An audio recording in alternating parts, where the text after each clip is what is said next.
comercial, la parte de las ventas, la parte administrativa y la parte operacional. Entonces dije, ok, pues lo que tengo que hacer es que tengo que hacer que, número uno, eso ya no dependa de mí. Y número dos, ¿cómo le hago para que dependa de otra gente? Y número tres, ¿cómo le hago para que si esa gente no está, no se me caiga? ¿Sí? Entonces, vas armando procesos, vas diciendo, tú ya vas a hacer de aquí y no más. ¿Sí? Y si haces eso bien, todo lo demás va a funcionar bien. Entonces vas armando los distintos engranajes del motor para que al fin de cuentas funcione por sí solo. ¿Sí? Es un proceso muy complejo, es un proceso que toma mucho tiempo. Por lo menos a mí me ha tomado bastante tiempo. Pero creo que también me he dado cuenta que de repente hay empresarios ya mayores que yo, mucho más grandes, que el negocio sigue dependiendo de ellos. Entonces, si nunca pensaste en eso y toda la vida fuiste tú la empresa y fuiste tú el hombre empresa, pues cada vez va a ser más difícil. Entonces, y cuando ponemos una empresa, sobre todo cuando empezamos nosotros, digamos, ¿no? Con un equipo pequeño, mencionabas que uno hace muchas cosas, ¿no? Y justamente a veces le cuesta delegar, ¿no? En el caso que mencionabas era por temor a que le roben, pero en otros casos es a veces por desconfianza en que lo vayan a hacer bien, porque simplemente uno piensa, no tengo tiempo para estar enseñándole a otros. ¿Cómo tú te enfrentaste a este problema de tener que delegar? ¿Fue fácil? ¿Tuviste que leer más libros para ver cómo aprender sobre esto? ¿Cómo te enfrentaste o lidiaste con el tener que delegar las actividades? Pues mira, cuando yo comencé, pues así que comencé yo solo, básicamente, y lo que me di cuenta es que pues yo hacía todo, ¿no? O sea, yo programaba, yo me administraba y yo vendía. Entonces, pues, ¿qué fue pasando? Que poco a poco pues fui agarrando un poquito más de clientes. Entonces, ya ahí era mejor, que si a lo mejor, si bien yo me considero bueno técnicamente, pero dije, bueno, a lo mejor esto me limita la cantidad de proyectos que yo puedo sacar porque pues tengo yo un espacio limitado de horas. Entonces, si a lo mejor un proyecto que me iba a tomar antes, no sé, 2 meses, yo lo pude sacar en 1, pues va a ser difícil que el cliente entienda que se lo voy a cobrar como si lo hubiera cobrado 2 meses, aunque me haya tomado 1. Porque digo, bueno, pues es que lo saqué más rápido porque pues soy mejor, ¿no? Pero no, pues lo hiciste de volada. Entonces dije, bueno, de todas maneras me estoy limitando a mí mi capacidad de producción, porque mi capacidad de producción soy yo. Entonces, ahí lo que hice es que un día me dijeron que si no quería agarrar un practicante, me hablaron de la universidad, tenemos buena relación con ellos, y les dije, pues sí, pues vamos a ver, y ya veo qué lo pongo a hacer, ¿no? Entonces, pues agarré un practicante, resultó muy bueno. Entonces, pues me comenzó a ayudar poco a poco a resolver ciertos problemas, ¿no? Y ya fue como que, ok, ahí comenzó el primer practicante, después conseguí un cliente grande, y firmamos un contrato ahí, en el que yo le iba a dedicar 2 programadores directo a ellos, y pues los tuve que conseguir, ¿no? Entonces los busqué, lo conseguí, y ellos eran asignados a ese cliente, ¿no? Y pues ya lo que fue pasando ahí poco a poco es que después contraté otros más, pero como yo también tenía que vender, ahí ya no estaba yo tanto como programando, ¿no? De repente entraba y les ayudaba con algo, pero pues a veces yo salía a otras reuniones de otros proyectos o de prospectos que estaba buscando que se convirtieran en clientes, y pues de repente la gente se quedaba sin cosas que hacer. ¿Por qué? Porque yo no les había dicho o no había tenido chance de avisarles, mira, el cliente pidió esto, esto y esto, entonces vayan haciéndolo. O no les definía cuáles eran las prioridades. Entonces yo volví a Tú mismo te convertiste en un cuello de botella para tu equipo, digamos, ¿no? Exactamente. Entonces ahí fue cuando te das cuenta, ¿sabes qué? Primero el cuello de botella era yo porque yo hacía todo, y luego contraté más gente, y luego el cuello de botella fui yo otra vez porque pues la gente, yo trataba de vender, y pues la gente no tenía las actividades o no sabía qué es lo que tenía que hacer, ¿no? Y ahí fue donde ya incorporé a la project manager, a la gerente, y le dije, mira, tú me vas a acompañar a las reuniones, te vas a conectar conmigo, y lo que el cliente vaya pidiendo lo vas a ir capturando acá, y me vas a ayudar con estimaciones. Entonces, de forma que ella me ayudó a armar los planes y evitar que yo tuviera tiempo muerto con la gente que no me estuviera sentada esperando sin nada que hacer, ¿no? Entonces, pues ahí fue donde la fui incorporando, y ahorita en la parte comercial, que otra vez el cuello de botella ahorita soy yo, ¿sí? ¿Por qué? Porque yo dependo de yo vender y hacer las propuestas, presentarlas. Entonces, ahorita lo que tengo que hacer es que si ven, ahorita por tercera vez soy el cuello de botella, tengo que levantar el equipo comercial para que me ayude con la parte de la venta. Entonces, es un tema que sí da miedo porque dices, bueno, es que voy a meter más gente y qué onda con esto, pero pues o crecer o morir. Entonces, pues tú decides, ¿no? Entonces, yo fui así, fue a base de necesidad y fui creciendo en personal conforme la misma empresa me lo permitió, ¿no? Y sí, cada vez que incorporamos a alguien más, pues te da miedo, te da incertidumbre porque pues te queda hacer la nómina.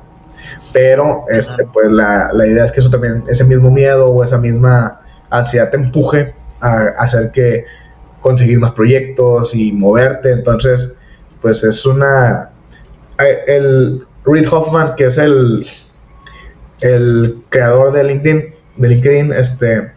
dice que el emprender es como aventarte del precipicio e ir construyendo el avión lo que te vas cayendo, y pues yo creo que es una analogía también muy, muy acertada, ¿no?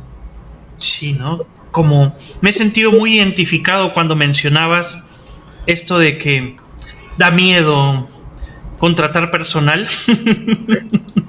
Porque, como tú dices, como tienes que luego asegurar una remuneración extra a una persona, ¿no? Lo que implica que tienes que vender más proyectos, ¿no? De manera permanente. Así es. ¿No? Y quizás no diera tanto miedo si hubiera más flexibilidad laboral, ¿no?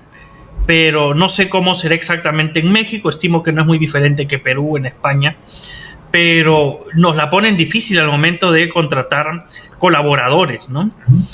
Es decir, una vez que los contratas, ya no puedes luego despedirlos, tienes que pagar indemnizaciones enormes.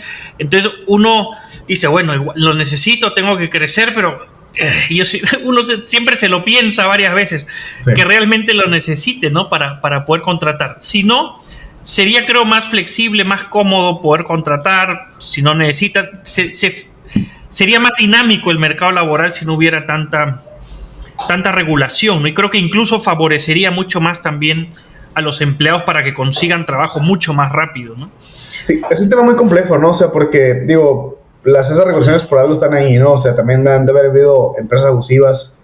Entonces, pero yo creo que algo o una forma de como de repente lo solucionamos de vez en cuando es subcontratar o trabajar por proyectos. ¿Sabes qué?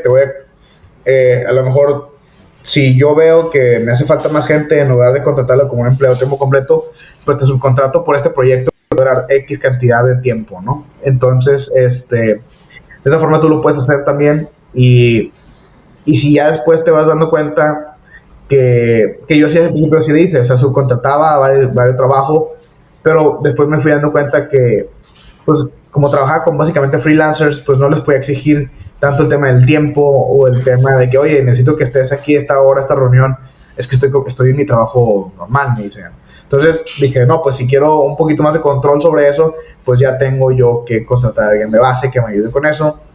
Pero me sacó del apuro un momento, y es una forma o una medida temporal que puedes sacar para poder, en lo que tú incorporas tu propia mecanismo. Entonces, es como, otra vez, ¿qué quiero resolver yo? Quiero resolver que tener alguien que me ayude, qué variables tengo, el tipo de contratación, cuánto le pago, la expectativa o la exigencia que le voy a tener, ¿no? Entonces, pues yo puedo jugar con eso, y a fin de cuentas, pues ese es el juego.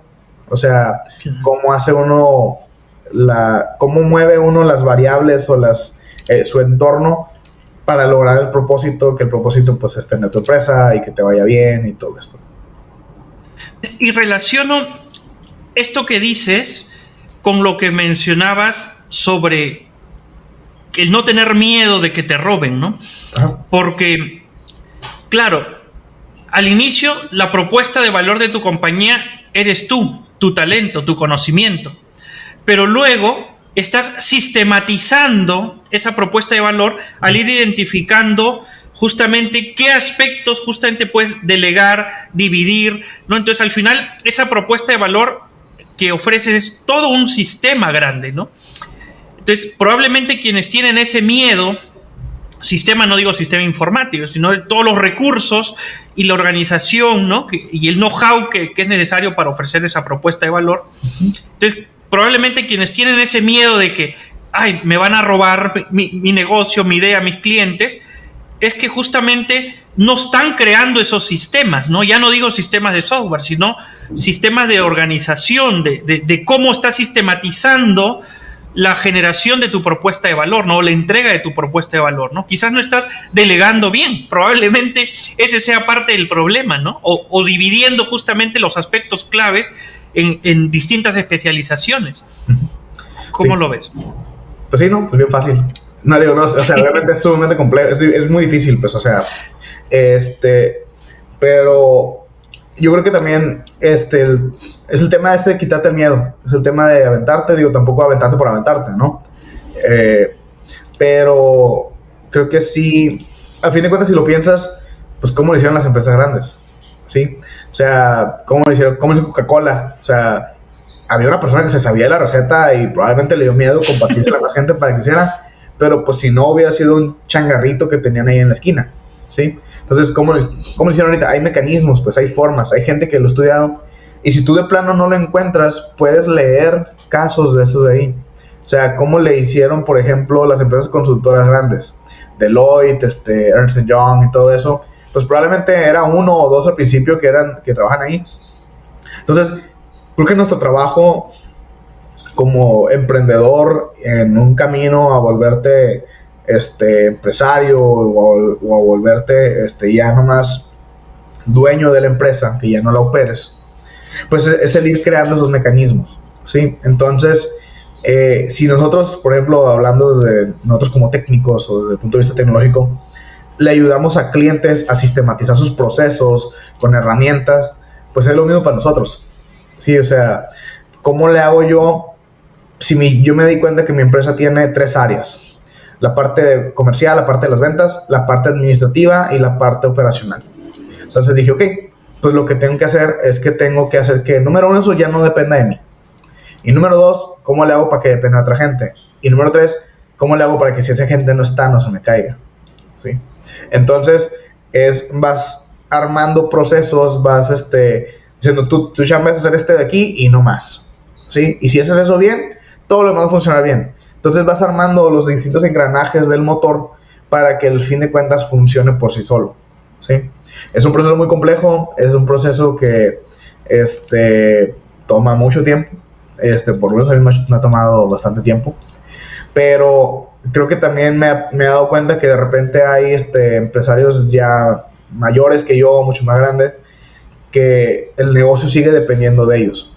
Entonces, si nunca pensaste en eso y toda la vida fuiste tú la empresa y fuiste tú el hombre empresa, pues cada vez va a ser más difícil. Entonces, contrario a que si estás en una etapa temprana y piensas en esto, pues puedes ir poco a poco montando los mecanismos. A fin de cuentas, no pasa nada. O sea, si no lo haces, pues no te pasa nada, tienes tu trabajo. Pero, ¿qué quieres entonces? ¿Quieres tú trabajar para ti mismo o quieres tú tener una empresa que trabaje para ti? Entonces, es como otra vez otra analogía. Tú decíamos que tú eres un carpintero y yo puedo ser el carpintero más capaz o el más fregón de todo el mundo, ¿no? Y gente de todas partes del mundo va a venir a mí para que les talle esta puerta engrabada de la imagen de su mamá y soy todo un artesano, ¿no? Y a lo mejor cobro muy bien y me va muy bien por ser ese artesano. Ok, va. O quieres ser tú el dueño de IKEA, esta empresa de muebles, ¿no? Entonces, y yo quiero vender, a lo mejor no voy a vender mesas que son artesanales, con un diseño muy complicado, pero pues lo voy a vender a todo el mundo. Entonces, ¿cuál quieres ser tú? No está mal ninguno de los dos. Los dos son buenos. Y todo esto alineado otra vez a lo que decía yo. Tus valores, tu cultura, ¿qué quieres? ¿Qué esperas tú? Yo quiero poder tener libertad sobre mi tiempo y quiero poder hacer lo que yo quiera, cuando quiera. Y solamente trabajar con los proyectos que me representan un reto artístico o creativo, o no, o yo quiero tener una máquina que se encarga de vender mesas que puedo vender a todo el mundo de una forma sistematizada. Entonces son esos dos extremos. A lo mejor tú eres uno u otro, o a lo mejor estás por en medio, pero ve pensando cuál es el que quieres. Ve, si comienzas por un lado y no te gusta, cámbiate al otro. O sea, tienes chance, tienes tiempo. pero ve pensando en eso, cómo te visualizas y ve creando los mecanismos para lograrlo. Claro, ¿qué es lo que quiere uno, no? No está mal ser un artesano, como dices. No. Ahora, por más artesano que sea, yo creo, mientras igual, en la medida que pueda escalar mi negocio, yo creo que mucho mejor, ¿no? Obviamente, al ser más artesanal tiene sus limitaciones, pero siempre voy a estar pensando en cómo lo escalo más. Pero claro, porque yo soy así. Habrá otro que dice, no, es que pensar cómo lo escalo más es un estrés para mí, y para mí la vida es fantástica, es cuando me concentro en una pieza y es mi manera de vivir y a mí me gusta así. Así es. Ah, bien, pues si eso te hace feliz, enhorabuena, ¿no? Yo siempre voy a buscar escalabilidad, qué sé yo, son distintas formas de pensar, ¿no? Correcto, así es. O sea, ¿qué quieres? Actúas. Y mencionaste esto de cómo hacen estas grandes Coca-Cola, ¿no? Me parece un gran consejo el hecho de leer sobre estos casos de éxito, siempre identificar cómo lo hacen, ¿no? Porque durante este transcurso de que uno hace cosas, ¿no? En tu caso, montar una empresa tú solo, hacerla crecer, contratar empleados, conseguir clientes, vamos, surgen muchas dudas, ¿no? Muchas preguntas, y qué mejor que recurrir a los libros o educarse por último, puedes hacer una maestría, pues, pero la idea es siempre ir constantemente aprendiendo, ¿no? Ya nos has dado, por ejemplo, el tema de la negociación, que fue un factor importante. Entonces sí, si estás empezando con tu empresa, probablemente tengas que leer un poco sobre libros de negociación. ¿Qué más nos has comentado? Ahora, ¿cómo organizas los equipos también, no? Por ejemplo, entonces hay muchos temas que uno debe ir constantemente también, no dejando de lado, digamos, tiene que ir acompañando ese proceso de creación de empresa con un proceso de aprendizaje y reafirmación probablemente, ¿no? Porque ese es uno por sentido común puede llegar a ciertas conclusiones o puede pensar, yo creo que esto me funcionaría, pero qué mejor si descubres que así se aplica en el sector o que hay estos casos de éxito de que ya lo han aplicado, entonces con más confianza y lo implementas en tu compañía, ¿no? Sí, y mira, eso pasa, ¿no? O sea, de repente tienes un problema tú como emprendedor, como empresario, y no sabes cómo resolverlo, ¿no? Y le preguntas a tus amigos, pero a veces no terminan de encontrar como la solución, ¿no? O sea, lo rebotas con ellos, haces una lluvia de ideas, pero, yo también me acuerdo que en algún momento, cuando quería ver todo el tema comercial, pues yo solamente sabía el tema de manejarlo por referidos y participar en otras cosas, pero dije, esto no es escalable, entonces, ¿cómo le hago? ¿Cómo le hago para resolverlo, no? Entonces dije, pues a ver, le preguntaba a mis amigos y no encontraba una respuesta que se me hiciera como que satisfaciera mi necesidad, ¿no? Entonces dije, a ver, yo no soy el empresario más exitoso del mundo, no estoy ni cerca, pero hay otros que sí, ¿ok? Y los que miro aquí en la comunidad tampoco veo que te resuelvan lo que yo quiero, todo el mundo lo hace de esta forma y yo creo que es de una forma diferente. Entonces, ¿qué? ¿Me voy a quedar aquí? Pues no. Entonces, ¿qué haces? Buscas mentores a través de los libros, ¿sí? Entonces, decir, ok, ¿quién tiene un negocio similar al mío? ¿Quién tiene un negocio de servicios que le venda B2B y que lo venda de la forma en la que yo quiero hacerlo? Tal y tal. Ok, ¿cómo lo han hecho ellos? Y te pones a estudiarlos, te pones a ver qué es lo que ellos publican, qué es el contenido que han generado. Si alguien escribió un libro, pues ya esa persona le dedicó meses, a veces años, a plasmar su conocimiento en un libro de 200 hojas. Entonces, de ese libro, con que te quede una idea que te ayude con esto, ya se pagó el tiempo que le dedicaste a leer el libro y el costo del libro. O sea, entonces, es pensar, ¿quién ha resuelto este problema antes? Muchas personas lo han resuelto. Y pasa a estar en un libro. O sea, yo puedo leer libros de gente, de hecho aquí tengo uno que todavía no comienzo a leer de Marco Aurelio, que esto es de, no sé, el Imperio Romano, ¿no? Entonces, y él administraba el imperio y era un emperador y tenía muchos problemas y pues habla de eso ahí, pues entonces yo no administro el Imperio Romano, pero o sea, pero de repente tengo uno que otro reto que a lo mejor también se presentó y puedo ver cómo él los maneja y cómo lo resolvió y me puede dar una inspiración para yo resolver el problema que tengo en la mano, ¿no? Entonces, creo que el tema de ser empresario o el ser emprendedor es una carrera muy compleja, te es muy completa también, te pones muchos sombreros, tienes que ver la parte operativa, la parte comercial, la parte administrativa, tienes que tener un poco de noción de todos, y la forma de hacerlo porque, bueno, yo salí de ingeniería y yo no sabía nada del tema empresarial. Entonces, pues, ¿cómo lo fui haciendo? Pues poco a poco, a base de errores, aventándome, equivocándome, me costó mucho tiempo, desveladas, trabajar años, 7 días a la semana, y pues nunca acabas, la verdad, o sea, nunca acabas, estoy seguro que, y lo que me he dado cuenta platicando con amigos que recién van comenzando, o con empresarios que ya tienen corporativos completos, es que nunca se te quita, siempre es lo mismo, o sea, es el mismo juego, nomás con números más grandes. Pero el mismo miedo, la misma ansiedad, los mismos retos de tener más clientes, cómo mantener mi parte operativa funcionando, son los mismos problemas que tienes ahorita que tienes un empleado, cuando tienes 10 o cuando tienes 10,000. Simplemente es el impacto que generas o la escala a la que operas lo que va a ser diferente, pero nunca vas a acabar. Entonces, esto es un tema de disfrutar el proceso, que te guste y irte preparando para pues irlo logrando y pues poco a poco ir venciendo los obstáculos que se te vengan enfrente.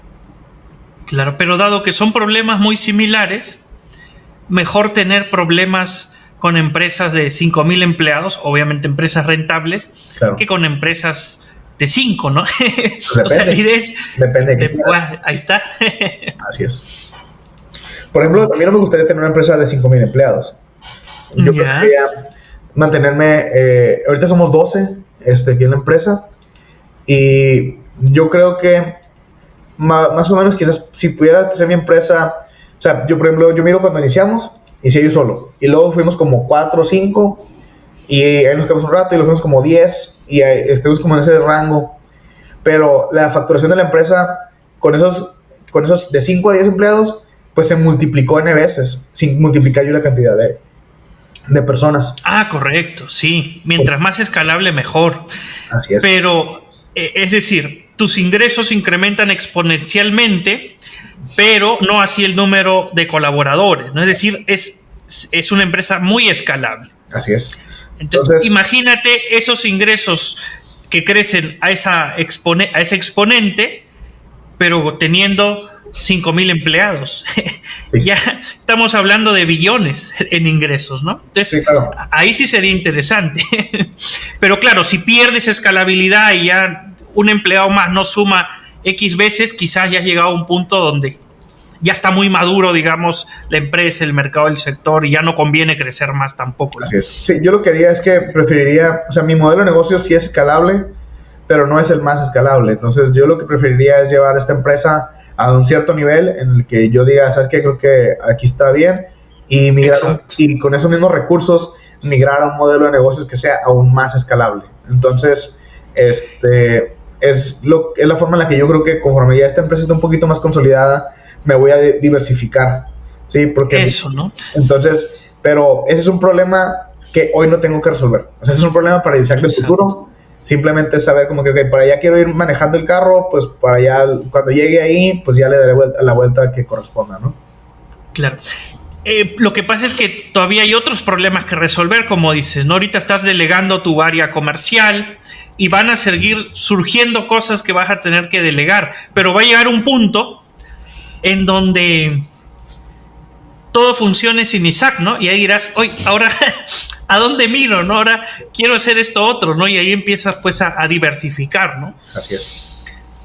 Bien. Y habías mencionado estos casos de empresas de éxito, de que de cómo le hacen, ¿no? Y realmente estas firmas, ¿no? Que uno menciona, esas grandes multinacionales, entienden muy bien esto que tú has descubierto y aplicado, ¿no? Siendo tan joven como empresa, que es que el talento es clave y hay que desarrollarlo, ¿no? Porque ponte esas firmas como Deloitte, PricewaterhouseCoopers, McKinsey, al final son una máquina de contratar talento y tratar de conservarlo, ¿no? Al final muchos se van a ir, pero justamente su juego está en cómo siguen incorporando talento a sus sistemas. Así es.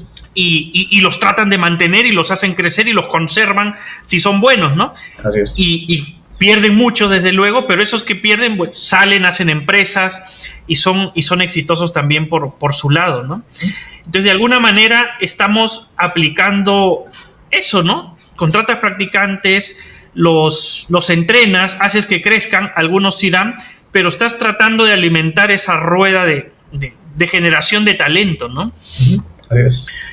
Y te diré, hablaste que quizás los miedos continúan. No dijiste miedo, que los problemas al final, o las cosas que hay que resolver finalmente, así sea una empresa grande, son las mismas. Sin embargo, algo que me ha pasado es que los miedos van disminuyendo, ¿no? Seguramente también te ha pasado. Sí. Van disminuyendo los miedos, ¿no? Por ejemplo, hoy en día ya no tengo miedo de contratar. Contratamos todos los meses un montón de personas que entran a nuestro flujo de desarrollo de talento, y porque ya me estoy preparando para la empresa que voy a hacer el año que viene y al año subsiguiente y al año subsiguiente. O sea, sé que incluso mucho del talento que contrato no es que esté de más, pero probablemente no lo necesiten ahorita, pero sé que lo voy a necesitar en 6 meses cuando ya pasen a juniors, por ejemplo. ¿No? Porque ya justamente como he logrado delegar y mi foco se puede centrar en otro tipo de cosas, la empresa empieza a crecer, ¿no? Y uno ya tiene más claro ese crecimiento. Así es. ¿Te pasa algo como eso? Sí, pues digo, te vas dando cuenta de que tus capacidades van creciendo. O sea, yo me comparo al principio cuando inicié, y problemas que tenía antes me tomaba a lo mejor una semana resolverlo, y ahorita te lo resuelvo en 1 hora. O sea, y no estoy hablando de programación, o sea, estoy hablando de ¿qué hago con este cliente? ¿O qué decido? Y son cosas como que, pues ya lo he hecho antes, pues dale sí. Y es tomar una decisión que a lo mejor antes me hubiera tomado mucho tiempo informarme, analizarla y luego decidirla. Pues ahorita ya la decido directamente, ¿no? Entonces me hace mucho más eficiente a mí también, y eso hace, pues por consecuencia, más eficiente a la empresa. Entonces, pues conforme tus capacidades van creciendo, pues son tus capacidades de ejecución, de decisión, y pues también a qué escala puedes generar impacto, ¿no? Entonces, sí, pues te vas calando y te vas dando cuenta. O sea, es que lo que antes me daba mucho miedo, pues hoy ya no. Entonces, si ya no me da miedo, pues te avientas, más fácil hacerlo, y es más fácil que te des cuenta, ¿sabes qué? Sí me salió, o no me salió. No me salió, no pasa nada, se cancela ese plan y vamos por el otro plan. Y creo que algo que también ayuda a perder un poco ese miedo es el colchón financiero que uno va haciendo. Entonces la empresa, ya uno puede dormir más tranquilo cuando sabe, no sé, que puede cubrir su nómina los próximos 3, 4, 5, 6 meses, ¿no? Así es. Dime, y hablaste mucho de los libros, que son importantes porque es una fuente de conocimiento invaluable, pero ¿qué libros nos puedes sugerir, o al menos contar que te han servido a ti, ¿no? Para que en base a eso podamos buscarlos, leerlos, ver si nos pueden servir a nosotros también. Sí, fíjate que me pasa que de repente cuando platico estas cosas, referencio varios libros y la gente como que de repente piensa como que leo mucho, y la verdad es que no leo mucho, ¿eh? Entonces, pero los que he leído me han servido mucho. Entonces, uno que me sirvió mucho fue el de negociación que te dije. Se llama Getting to Yes, o Llegando al Sí, que es de los creadores del proyecto de negociación de Harvard. Entonces, tienen una segunda parte que se llama, el primero es Llegando al Sí y el otro es Pasando el No. Ese no lo he leído, ¿no? Pero me dicen que está bueno. Okay. Ese me ayudó con el tema de negociación. Algo que también me ayudó a mí es, muchas veces como tu capacidad como líder está muy directamente relacionada a tu estado mental. O sea, si yo no me siento bien, o estoy como incómodo, o estoy ansioso, o tengo miedo, o estoy en depresión, pues probablemente las decisiones que yo tome en mi negocio no sean las mejores, ¿no? Entonces, algo que me ha ayudado a mí con ese tema del manejo como mental, de cómo pienso y el cómo decido, es que hay unos libros de una filosofía que se llama estoicismo. De hecho, el que te mostré ahorita de Marco Aurelio, no lo he leído ese tampoco, pero el que sí he leído es uno que se llama el obstáculo es la manera o es el camino, ¿no? The obstacle is the way. El autor se llama Ryan Holiday y ese me ayudó mucho. Y el resumen, como uno de los resúmenes o puntos del libro, es como que muchas veces de repente uno tiene un obstáculo en su vida y lo que está pensando es que, ok, tengo este obstáculo, ¿cómo le doy la vuelta, no? Pero la realidad de la vida es que muchas veces por donde está el obstáculo, por ahí es. Porque cuando superas el obstáculo es cuando creces. Entonces, si yo estoy sacando la vuelta a un tema, pues quizás estoy evitando crecer. Quizás debería de enfocarme en ese obstáculo y irme de lleno sobre él, de una forma inteligente, obviamente. Y pues superarlo, ¿no? Ese fue un libro que me ayudó. Otro libro también que me ayudó en la parte del negocio es lo que se llama Clockwork, o cómo hacer que tu negocio trabaje como reloj, o algo así. Que de ahí saqué el tema de encontrar cuál es la actividad principal de tu negocio. O sea, cuál es la actividad más valiosa de todo el negocio, la más valiosa de todo, y todo el equipo, todos deben estar orientados a resolver esa. Porque si se resuelve esa, lo demás se resuelve. Y que fue, lo que yo te dije, para mí en su momento ha sido la de que los proyectos salgan en tiempo. Que los proyectos salgan en tiempo me ha ayudado mucho a todo lo demás. ¿Sí? Porque si salen en tiempo, yo tengo tiempo de dedicarme a otras cosas, que es enfocarme en el crecimiento de la empresa, ¿no? O a desarrollarla. Y creo que otro que también me ha servido es uno que se llama Originales no me acuerdo el autor, ahorita te lo busco, pero bueno. Y lo que ese te habla es de que de repente uno piensa que que me tengo que aventar así sin riesgo, y ahorita que hablamos del miedo y quitarte el miedo, y de repente romantizamos mucho el tema de pues aviéntate y hazlo ya, y la verdad es que pues no, o sea, hay mucha gente que logró muchas cosas y que se arriesgó, pero se arriesgó, o sea, es como si estás, no sé, como Tarzán, ¿no? Que tiene una liana en una mano, y él no se aventó al precipicio a buscar otra. Se acercó y ya que vio que estaba una, entonces agarró la otra liana y se arriesgó con esa segunda, pero ya tenía la liana en la mano. Entonces, ese libro también te ayuda y te muestra muchos ejemplos de gente que lo ha hecho en empresas muy grandes, que lo han hecho así, y que muchas veces pues suena más romántica la otra historia, pero no es la realidad, ¿no? Entonces,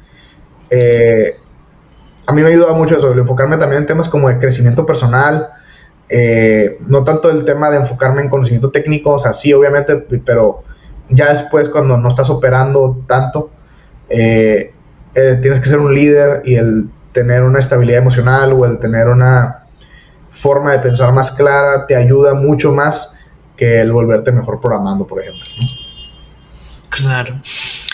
Y ya saben, comunidad, varios libros recomendados que han servido, al menos le han servido a Isaac, y yo sumaré que así como es súper importante los libros, también es importante que se suscriban al podcast, porque sí, a invitados como Isaac que comparten su experiencia y lo que han hecho y lo que les ha servido va a llegar a ustedes, así que suscríbanse al podcast, síganlo. Isaac también, que está en las redes sociales, ¿no? Y me mencionabas, Isaac, que tú has hecho desde el inicio todo el tema de la venta y de conseguir los clientes. Y eso es un poco raro para un programador, no sé. Yo trato un montón con programadores y no necesariamente son los más afines a vender. Entonces, ¿cómo te aventuras a poner una empresa y tú mismo salir a vender? Me parece algo retador y súper complicado. ¿Cómo fue ese proceso? Pues mira, la verdad es que yo pues, siempre soy como muy amiguero, la verdad. Entonces, tiene muchos amigos y cosas así. Entonces, yo no es como que entiendo el perfil como estándar de los programadores, que de repente suelen ser un poquito más retraídos y así. Y yo me di cuenta de eso. Y cuando me di cuenta que las habilidades que estaba aprendiendo en la universidad servían, para qué servían o cómo le pudieran ser valiosas a las empresas, pues ahí fue donde yo dije, voy a comenzar a hacer esto y lo voy a comenzar a ofrecer. Y me salió se me ocurrió, o sea, yo nunca quise ser emprendedor, no es algo como que tuviera toda la vida, pero pues el ser emprendedor es vender, porque si no vendes, pues no hay negocio. Entonces, el ir aprendiendo a vender, y el ir aprendiendo que mi venta no es como un vendedor a lo mejor de carros, o a lo mejor un vendedor de, no sé, sartenes. De que no, es que imagínate esto, y que no sé, y que le meten mucha faramalla. Pues no, mi venta es como cuando yo le platicara a un amigo y mi amigo tiene un problema y quiere resolverlo, pues es igual así. O sea, yo le digo, ok, ¿qué problema tienes? Va, pues mira, tienes estas opciones y las puedes resolver de A, B o C, y yo te recomiendo que hagas esta, y pues tomaría, ok, ¿y qué implica? Y les platico, o sea, sin intentar endulzarles el oído. Simplemente pues sé que lo que le estoy recomendando es bueno, confío en mi recomendación, y lo trato yo como si fuera una conversación con cualquier persona. O sea, al principio sí te intimida y te da miedo, y de repente como que no, ¿qué van a pensar? ¿Y qué sabe este mocoso del negocio, no? Pero pues también antes como que me iba muy arreglado a las reuniones, porque decía, no, pues que me vea muy profesional. Y ahorita la verdad es que no, o sea, sí me voy en camisa, pero es una camisa relajada, muy Levi's, en tenis, y simplemente, pues ahorita ya tengo mucho más que demostrarles que sé de lo que estoy hablando. Pero también al principio, cuando me di cuenta que el pensar que yo mi juventud era como debilidad, más bien era fortaleza, pues aproveché eso, ¿no? Y tratar de no intimidarte y platicar como platicas con un amigo. Simplemente pórtate profesional, llega a la hora que dijiste que ibas a llegar, cumple con lo que dijiste que ibas a hacer, y actúa de forma íntegra, y pues cumple lo que dices. Eso es la venta, eso es toda la venta. Entonces, no es como que yo nací siendo muy vendedor o todo eso, pero algo que sí te ayuda mucho el ser programador para el tema de venta es que te ayuda a analizar los problemas muy rápido. Y si implementas el tema de escucha activa, que de repente como que estás platicando con la gente y ni siquiera lo dejas terminar y lo quieres ya completar, eso afecta mucho a tu venta, afecta mucho la percepción de la gente y se no está escuchando. Entonces, aprendiendo eso, o aprendiendo técnicas, que para eso son muy buenos los programadores, para detectar técnicas y ejecutarlas, aprendiendo esas técnicas de venta o patrones de comportamiento, pues simplemente los implementaba en mi discurso, que para mí trataba como una plática. Entonces, cuando yo voy con un cliente nuevo, pues primero que nada me presento, les platico de qué hemos hecho, les digo, mira, hemos trabajado con empresas de tal giro, hemos hecho esta, tal es similar a la tuya, y pues platícame qué problema tienes y te veo si te puedo ayudar, o si no, pues te voy a decir que no. Entonces, no me encargo de hacer toda esa faramalla, pues. Entonces, que a lo mejor de repente uno como programador puede pensar, no, es que yo no soy así, yo no soy de esa forma. No tienes que hacerlo. O sea, no están esperando que así lo seas, nadie, y el que seas como tú eres realmente va a transmitir más confianza que estés inventando una personalidad. Mira, así tú lo dices con súper relajado porque ya lo tienes recontra claro, pero es que acabas de develar lo que es una buena venta, ¿no? Empiezas diciendo, quiero que me platiquen cuál es su problema. O sea, de entrada te centras en el cliente, en escuchar. Entonces, has llegado a esa conclusión de una manera muy natural, digamos, ¿no? Pero realmente es lo que a un vendedor lo que suele fallar, en lo que suelen capacitar, justamente en que haga todas esas cosas que tú has descrito y que lo manejas de una forma muy natural. Y has develado un secreto que yo tenía escondido, pero ya que lo has dicho, lo reafirmaré. Los developers son buenos vendedores. Obviamente no todos, no se puede generalizar, pero es que se ha generalizado un estereotipo de que el developer es más bien retraído, pero no es así. O sea, realmente son muy hábiles, tienen una capacidad enorme de aprender por sí mismos, de identificar problemas, de abstraer problemas, ¿no? Para simplificarlos, para ver cómo resolverlos, y son excelentes vendedores. Sí. Lo tenía como secreto porque ahora, si ya es difícil conseguir programadores ahora, imagínate lo difícil que es cuando los empiecen a reclutar para procesos comerciales. Pues, de aquí a que los descubran, probablemente puedes encontrar otro secreto por ahí. No me preocuparía. Claro. Hemos estado con Isaac González. Ha sido un gusto enorme escucharte, que compartas tus experiencias. Espero seguir sabiendo de ti, qué proyectos nuevos estás sacando. Ojalá nos podamos reunir en otra oportunidad, seguir escuchando de qué proyectos tienes, qué nuevos retos has tenido que enfrentar, qué nuevos cuellos de botella has encontrado que has tenido que poder delegar. Ha sido muy interesante. Te dejo para que nos digas cómo podemos seguirte y te despidas de nuestra comunidad. Sí, claro que sí. Pues muchas gracias, Fernando, por la invitación. Estuvo muy divertida la plática. Y si alguien me quiere buscar, pueden encontrarnos como 4.0. Aquí abajito estoy viendo que está el Instagram en todas partes, así. Pueden buscar 4.0 en todas partes. Estamos en Facebook, en Instagram, en TikTok. Bueno, en TikTok estoy como Isaac de 4.0, pero si nos buscan así, sí me encuentran. También estamos en LinkedIn. Ahorita estamos haciendo una estrategia interesante en LinkedIn como 4.0 desarrollo de software, lo pusieron acá abajo. Y sí, probablemente si buscan así 4.0 Mexicali, quizás, que es donde soy yo, podemos encontrarnos ahí. Ahí viene mi página de internet. Pueden poner, o si pueden poner la página de internet también, creo que es el mejor punto, y ya linkea hacia todos lados, ¿no? Que cualquier cosa que tengan referente a algún proyecto que quieran hacer, o a lo mejor si alguien nos está viendo aquí y no es tanto un tema de un proyecto, es más una pregunta, manden un mensaje con mucho gusto. Cuando me lo manden, me doy el tiempo y les respondo, trato de responder a todos.